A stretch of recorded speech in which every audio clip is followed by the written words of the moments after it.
6 members ఉన్నారండి లైవ్లో. 6 members ఉన్నారు. ప్లీజ్ సైలెంట్గా ఉండొద్దు. 90 డేస్లో 4000 అవర్స్ కంప్లీట్ అవ్వాలనుకుంటున్నారు కదా. అవునండి, కానీ మనకి లైవ్లకి ఎక్కువ మంది రావాలి కదా. నిన్న స్ట్రైక్ వచ్చింది. దరిద్రం ఏంటంటే నేను మొన్న స్ట్రైక్ రావడం అస్సలు మంచిగా అనిపించలేదు నాకైతే.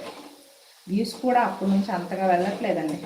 చూస్తున్నా కదా, వ్యూస్ కూడా తగ్గిపోతున్నాయి అలాగని. అనవసరం కెలుక్కున్నట్టు అయిపోయింది. అనవసరం కెలికాను నేనైతే. లేనిపోని దాన్ని అంతా తెచ్చి నానెత్తి మీద వేసుకున్నట్టు అయిందనమాట. స్ట్రైక్ వచ్చింది, మెయిల్ వచ్చేసింది అనమాట. మెయిల్లో వచ్చింది. ఆ షార్ట్ రిమూవ్ చేసిన అందుకే నాకేమో బుద్ధి లేదంట. శేఖర్ మాస్టర్ వచ్చి అంటున్నాడు, అసలు వీడియో ఎవరు మిమ్మల్ని డిలీట్ చేయమన్నారో వాళ్ళే తీసుకుంటారు, అదే పోతుందమ్మా, అలా ఎప్పుడు వీడియో డిలీట్ చేయకూడదు అంటున్నాడు. నేనేమో దాన్ని మనం డిలీట్ చేసేసాను. వాడు ఈవినింగ్ వచ్చేమో అంటున్నాడు అలా చేయకూడదమ్మా ఎప్పుడున్నా అని.